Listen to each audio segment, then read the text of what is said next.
अमेरिकी पिस्टल बोकेर भारतीयहरू भर्खरै नेपाल छिरे, किन आए त नेपाल? यस बारेमा पुरै जानकारी।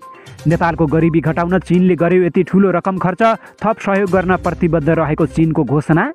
चीनमा उपचारसँगै नेता पुनले बढाए भेटघाट, चीनका वरिष्ठ नेताहरूसँग भयो पार वहनका विषयमा छलफल।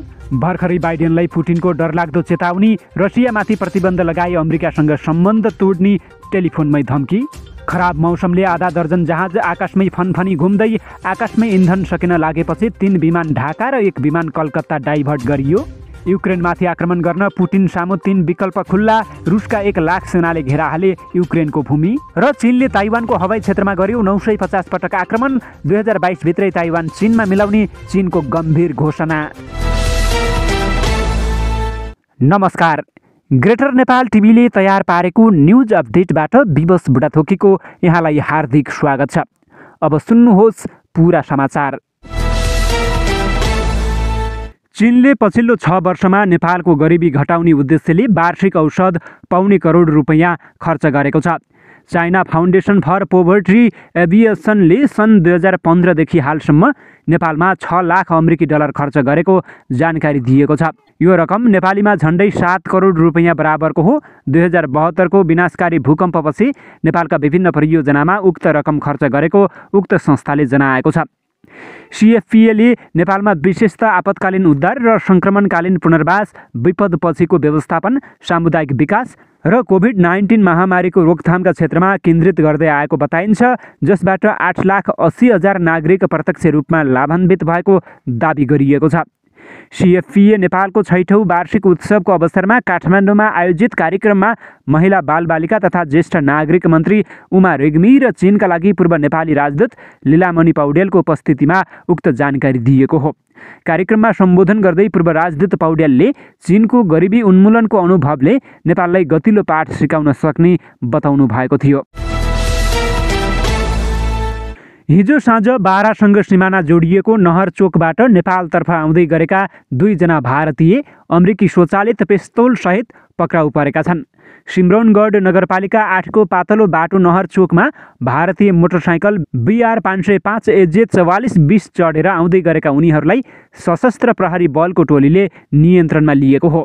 अशोक शाह सुनारको नेतृत्वमा खटिएको 5 जनाको टोलीले मोटरसाइकलमा नेपालतर्फ आइरहेका उनीहरूको साथबाट अमेरिकी पिस्तौल 7.65 mm को 2 थान गोली, पिस्तौलको म्यागजिन र 1 थान चक्कु फेला पारेको हो।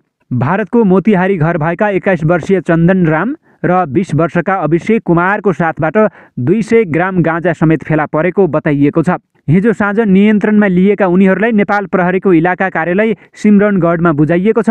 भारतीयको साथमा फेला परेको हतियार र लागु पदार्थले उनीहरू नेपालभित्र छिरेर अपराधजन्य कार्यमा संलग्न हुँदै आएको समूहका सदस्य भएको आङ्कलन गरिएको छ।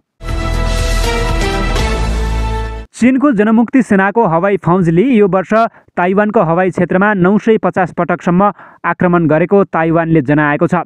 चीन र ताइवान बीच तनाव बढिरहेका बेला ताइवानको रक्षा क्षेत्रमा PLAAF का विमानले अतिक्रमण गरेका हुन्। यो अतिक्रमण अघिल्लो वर्षको तुलनामा 60% वृद्धि भएको ताइवानले जनाएको छ।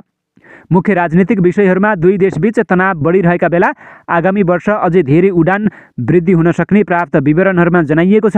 ताइवानले आफूलाई स्वतन्त्र र सार्वभौम सत्ता सम्पन्न देश बताए पनि चीनले त्यसलाई आफ्नो एउटा अभिन्न प्रान्तको रूपमा लिँदै आएको छ। ताइवानले औपचारिक रूपमा स्वतन्त्रताको पक्षमा अगाडि बढे चीनले कठोर कदम चाल्ने बेजिङले चेतावनी दिँदै आएको छ। रुसी राष्ट्रपति भ्लादिमिर पुटिनले युक्रेनमा सैन्य कारबाही गर्ने चेतावनी दिएका छन्। यससँगै पुटिन सामु सैन्य कारबाहीका विभिन्न विकल्प रहेको पश्चिमा सैन्य विश्लेषकहरूले बताएका छन्। क्षेप्यास्त्र आक्रमण, पूर्व वा दक्षिणबाट सानो स्तरको आक्रमण र साइबर हमलाको साथमा पुरै मुलुकभर विशाल आक्रमण गर्ने विकल्पमाथि पुटिनले सोच विचार गरिरहेका छन्। युक्रेनको उत्तरी पूर्वी र दक्षिणी सीमामा करिब 1 लाख सैनिक तैनात गरिसकेपछि पुटिनले युक्रेन र नेटोले माग पूरा नगरे आफ्ना सबै विकल्प खुल्ला रहेको चेतावनी दिएका छन्। युरोपेली मुलुकहरूलाई अमेरिकाले उपलब्ध गराएको गुप्तचर सूचनाका अनुसार रुसले आक्रमणको तयारी गरिरहेको छ, तर पुटिनले अन्तिम निर्णय अझै गरि नसकेको अमेरिकी तथा युरोपेली अधिकारीहरूले बताएका छन्। उनीहरूको भनाइमा अमेरिकी राष्ट्रपति जो बाइडेनसँगको कुराकानीमा कूटनीतिक जित हासिल गर्न सैन्य तैनाती बढाइएको हुन सक्छ। बिहिबार पुटिन र बाइडेन बीच टेलिफोन संवाद भएको थियो। तर रुसले तैनात गरेको प्रमुख सैन्य टुकुडी र अत्याधुनिक हतियार अनि उसको आक्रामक वक्तव्य हेर्ने हो भने युक्रेनको पूर्वी दोनभास क्षेत्रमा लामो समयदेखि चलिरहेको छद्म युद्ध एउटा ठूलो युद्धमा परिणत हुने सम्भावना ज्यादा देखिएको छ। 2014मा रुसले क्रिमिया टुक्र्याएपछि सुरु भएको लडाईँमा दोनभास क्षेत्रमा 14,000 भन्दा बढीको ज्यान गएको छ। राजनीतिक उद्देश्य पूरा गर्न शक्ति प्रयोग गर्ने मामलामा अन्य कुनै पनि नेताभन्दा पुटिनको रेकर्ड एकदमै राम्रो रहेको छ। काठमाडौँ स्थित त्रिभुवन अन्तर्राष्ट्रिय विमानस्थलमा खराब मौसमका कारण आकाशमै इन्धन सकिन लागेपछि 4 विमानलाई भारत र बङ्गलादेश डाइभर्ट गरिएको छ। यस्तै 4 विमान आकाशमै होल्ड भएका छन्। अवतरणको तयारीमा रहेका 8 अन्तर्राष्ट्रिय उडान शुक्रबार बिहानको खराब मौसमले चपेटामा परेका छन्। बिहान 0 भिजिबिलिटीका कारण त्रिभुवन अन्तर्राष्ट्रिय विमानस्थल बन्द भएको थियो। विमानस्थल खुल्ने आशामा विदेशबाट आएका 8 अन्तर्राष्ट्रिय उडानले काठमाडौँदेखि सिमराको आकाशमाथि कयौं पटक चक्कर काटेका थिए। त्रिभुवन विमानस्थल स्रोतका अनुसार आकाशमा चक्कर काटिरहेका 4 विमानको इन्धन सकिन लागेपछि 3वटालाई बङ्गलादेशको ढाका एयरपोर्ट, 1 विमानलाई कलकत्ता डाइभर्ट गरिएको छ। कुवेतबाट आएको जजिरा एयरका 2 विमान र दमामबाट आएको हिमालय एयरको 1 विमानलाई ढाकामा अवतरण गरिएको छ भने फ्लाइ दुबईको विमान कलकत्ता एयरपोर्टमा गएको छ। यस्तै कतार एयरको एउटा विमान, हिमालय एयरका 2 विमान, नेपाल एयरलाइन्सको एउटा विमान आकाशमा होल्डमा रहेका छन्।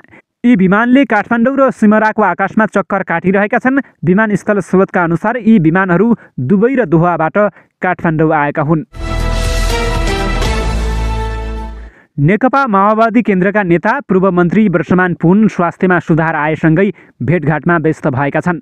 सोमबार मात्रै चीनका उपमन्त्री चेन झाओसँग भेटवार्ता गरेका नेता पुनले बिहिबार ग्वान्जाउका महावाणिज्य दूत लगायतको टोलीसँग भेट गरेका थिए। भेटमा महावाणिज्य दूतका रामशरण पुडासैनीसँगै एनआरएनएका अध्यक्ष यादव अर्याल लगायत सहभागी भएका थिए। भेटका क्रममा नेपाली टोलीले चीनसँगको व्यापार तथा पार वहन लगायत क्षेत्रमा अवस्था सहज बनाउनको लागि नेपाल सरकारको ध्यानाकर्षण गराइदिन माग गरेका थिए। नेता पुनको स्वास्थ्य लाभको कामना गर्न शेन्जेन स्थित अस्पतालमा पुगेका उनीहरूले तातोपानी तथा केरुङ नाकाबाट आयात निर्यातको मात्रा बढाउनुपर्ने, नेपाल चीन बीचको उडान सुचारू गराउन नेपाल सरकारले पहल गर्नुपर्ने बताएका थिए। नेता पुनले यस विषयमा नेपाल सरकारसँग छलफल गरेर पहल गर्ने जवाफ दिएको भेटमा सहभागी नेता पुन पत्नी उनसरी घरतीले जानकारी दिएकी छिन्। महावाणिज्य दूत पुडासैनीले चीन सरकार नेपालको कृषि, वाणिज्य तथा व्यापार लगायतका क्षेत्रमा सहयोग र ऊर्जा लगायतका क्षेत्रमा लगानी गर्न समेत उत्सुक रहेकाले सोही अनुसारको वातावरण बनाउन पहल गर्नुपर्ने बताएका थिए। नेता पुनसँग केही दिन अघि लासाका महावाणिज्य दूत नवराज ढकालले पनि भेट गरेर स्वास्थ्य लाभको कामनासहित 2 देश बीचको व्यापार र वाणिज्यको क्षेत्र फराकिलो बनाउन पहल गरिदिन माग गरेका थिए। विश्वमा बिरलै देखिने जन्डिस रोगका कारण झन्डै 3 महिनादेखि उपचार गराइरहेका नेता पुन बैंककमा निको नभएपछि चीन गएका हुन्। माओवादीको 8औं राष्ट्रिय महाधिवेशन जारी रहँदा उनी चीनमा उपचाररत छन्। चिकित्सकको सल्लाहपछि अब छिट्टै नेपाल फर्कने उनले जानकारी दिएका छन्। जन्डिस दोहोरिएपछि नेता पुन असोज 13 गते बैंककतर्फ लागेका थिए। उनको मङ्सिर 10 गते यता चीनको शेन्जेन स्थित थर्ड पिपुल हस्पिटल अफ शेन्जेनमा उपचार भइरहेको छ। नेपालमा हुँदा ललितपुर स्थित सुमेरु अस्पताल र यसअघि ग्रान्डी अस्पतालमा परीक्षण गराएका नेता पुनको भारतको एपोलो अस्पतालमा पनि उपचार गरिएको थियो। र रुसका राष्ट्रपति भ्लादिमिर पुटिनले युक्रेन विवादलाई जोडेर नयाँ प्रतिबन्ध लगाए अमेरिकासँगको सम्बन्ध टुट्न सक्ने चेतावनी दिएका छन्। अमेरिकी राष्ट्रपति जो बाइडेनसँगको टेलिफोन वार्तामा राष्ट्रपति पुटिनले नयाँ प्रतिबन्ध अमेरिकाका लागि नै प्रतिउत्पादक हुने बताएका छन्। रुसले युक्रेनमाथि हस्तक्षेप गरेको भन्दै वासिङ्टनले मस्कोमाथि प्रतिबन्ध लगाउने बताइरहेका बेला पुटिनले चेतावनी दिएका हुन्। रुसले युक्रेनसँगको पूर्वी सीमामा 1 लाख भन्दा बढी फौज तैनात गरेको छ। सो फौज अतिक्रमण गर्न नभई आफ्नो नियमित अभ्यासका क्रममा तैनात गरिएको रुसको भनाइरहेको छ। युक्रेनमाथि हुने जुनसुकै हस्तक्षेपलाई अमेरिकाले अन्य साझेदार देशहरूसँग मिलेर प्रतिवाद गर्ने राष्ट्रपति बाइडेनले बताएका छन्। पुटिन र बाइडेन बीच शुक्रबार बिहान टेलिफोन वार्ता भएको थियो। यो वार्ता 1 महिनाको समयमा 2 राष्ट्रपति बीच भएको दोस्रो वार्ता हो। हवस् त, यिनै खबरसँगै ग्रेटर नेपाल टिभीले तयार पारेको न्युज अपडेटको समय सकिएको छ। प्रत्येक पलका ताजा अपडेटको लागि हामी तपाईँको माझमा छौँ। नमस्कार।